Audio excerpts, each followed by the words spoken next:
Hey guys, it's Jack Munro here, pro player on the PPA, APP, and MLP Tour. In pickleball, it's common knowledge that the returning team has the advantage because they can come to the net first. But did you know that there's a way to prevent this advantage? Today, we're diving into how I maximize my serve in order to increase my chances of not only getting to the net, but winning the point.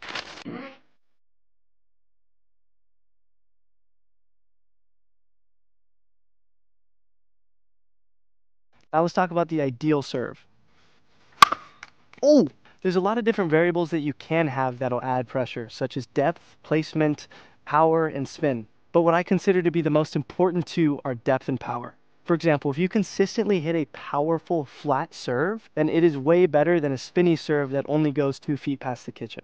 Some people consider placement and depth to be the same thing. I consider placement the horizontal shift from the baseline, and then depth to actually be the distance from the baseline.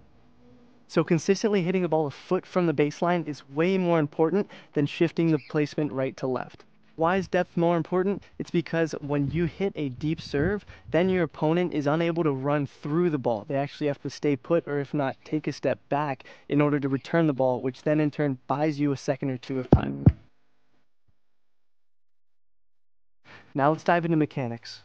Now what I see too often from amateurs is they have no weight transfer from back to forward. They simply set up and then move their arm and wrist in order to get all of their power. Now granted, you should use your arm and wrist. What I want to see is you engaging your core and your lower body with this weight transfer.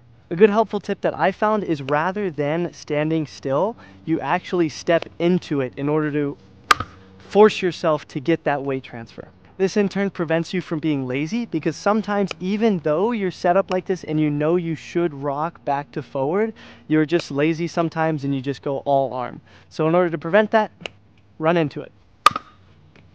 And notice what I did when I hit that serve. I followed through with the foot that I pushed with. Same thing that you see in tennis and a lot of other sports. As soon as you push with that outside foot, you're looking to push through right where you hit the ball or wherever your momentum is going. So for example, when I step into this, this is my planted foot, and then I'm going to push and follow through with my right foot. I'm also actually going to bend my right foot a little bit in order to push through it. So altogether, this is how you're going to see my weight transfer. I'm planted with my right foot, push through. Now let's talk about whether you should toss the ball or not. Granted, on some tours, such as the PPA tour, you're actually not allowed on the pro level to toss the ball. You have to drop it hip high. But for amateurs, I would advocate against tossing the ball up.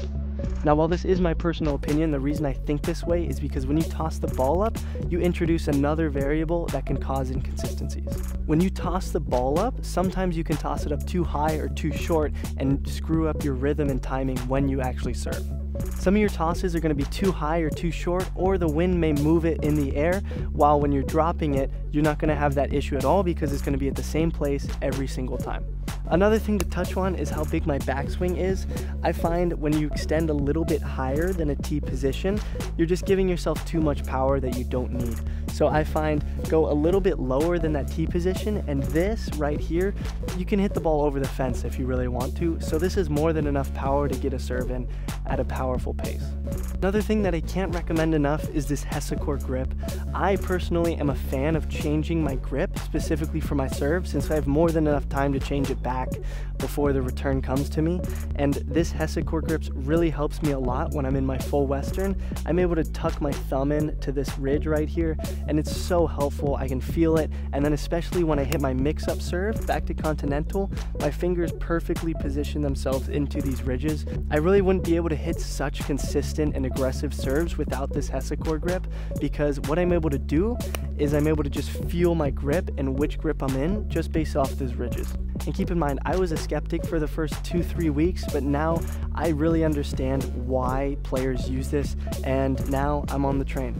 Another thing that I want to tap in on is the way I cock my wrist back. As you can see, it's angled down rather than being fully open like this. And while I've experimented with a lot of different ways to position my wrist while in my backswing, I found that cocking it forward is the best way to go for me. And the reason I like to cock it forward like this is for more control. That's personally what I've found. I've also found a little bit more power. When I used to serve with my wrist pointed fully back like that, I used to find that there was a lot more inconsistency and variability with my serve compared to now that I cock my wrist forward. There's a lot more control that I find off of it. I don't know why this is, I'm just telling you this is my point of view. Now let's dive into service strategy. Your goal is to utilize service strategy in order to gain an advantage later on in the point rather than to end the point immediately. And while that comes with a couple more unforced errors with them, the majority of the advantages that you're going to see is you gaining an extra second to hit your drop before they land and plant at the kitchen line. A good rule of thumb that I go for with my serves is to make 90% of my serves in singles and 95% of my serves in doubles. And the reason I'm a little bit more lenient on my serves in singles is because the advantage at the net is way more lucrative and important than compared to doubles. In doubles, you can baby your serve in and still get to the net 95% of the time. In singles, I wish that was how it worked, but in singles, you actually need to hit a deep serve in order to be involved in the point whatsoever. In singles, once you start getting to those higher levels, a serve is one of the most important building blocks of your game. If you can't hit a powerful serve, you won't be able to win points. Now let's talk about some ways you can utilize service strategy based on player positioning. For example, if a player only likes to hit their forehand and they're standing off the court because they're trying to hide their backhand return, so what you can do is you can slice that serve in order to try to sneak it into their backhand or force them to run around that forehand way more than they're anticipating. This will either force them to hit an uncomfortable shot on their backhand or be out of position and hit an uncomfortable forehand. This will in turn force them to hit a backhand that they're not super comfortable with, or force them to hit a forehand where their feet aren't fully planted, positioned around the ball. Or for example, if they're standing off the court, then you can also hit a hard deep serve to the middle tee in order to pull them wide and hit that uncomfortable forehand before running forward to the net. This will definitely buy you a second or two, which will allow you to hit a hybrid or drive while they're running in because they're not fully planted at the net. Or my favorite service strategy is what to do when players are stacking. When players are stacking, while you can utilize that same slice to pull the person off the court while they're unwinding, what I like to do that's a bit more consistent is to just hit hard, deep topspin serves into the corner of the box.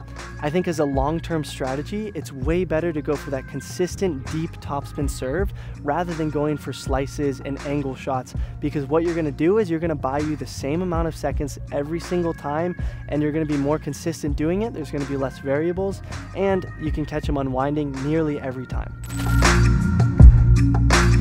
Now I'm going to talk a little bit about my personal favorite, my little flare serve, and I really like this because not only is it a slice serve, it's a combination of slice and topspin. Almost think of it as a slider or a screwball. Now most slices tend to float because they have no topspin generation whatsoever, but the way I like to hit this serve in specific is to add a little bit of topspin so it's rotating to the side. This 45-degree angle makes it cut in the air rather than just floating to the side. The reason I like to use this serve so much is because it looks like a slice in the air, but as soon as it starts dropping, the topspin kicks in and it comes to your feet way quicker than you're expecting. So for example, if you're a person who only hits forehand returns, then this will sneak up on you pretty quick and you won't be able to get your feet around it in order to hit that return. And you can see how well disguised it is. It looks like a normal serve when I'm here, except once I get all the way back, then I change my grip a little bit to go more continental. And then once I'm in this continental grip, I slice to the side of it, trying to get it to kick off the court. And you'll see it moves way faster than a normal slice because of the way that I connect with it. It adds a little bit of topspin as well.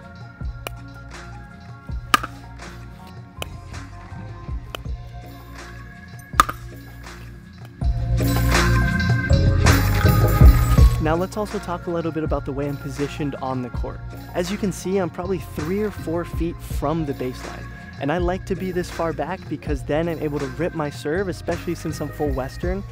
I'm able to rip my serve and it still land in because of how far back I am. If I were standing right at the baseline, I'd have to hit it a little bit softer in order for it to still land in. But when I'm back here, I'm able to truly crank my serve and it still lands 2 feet in.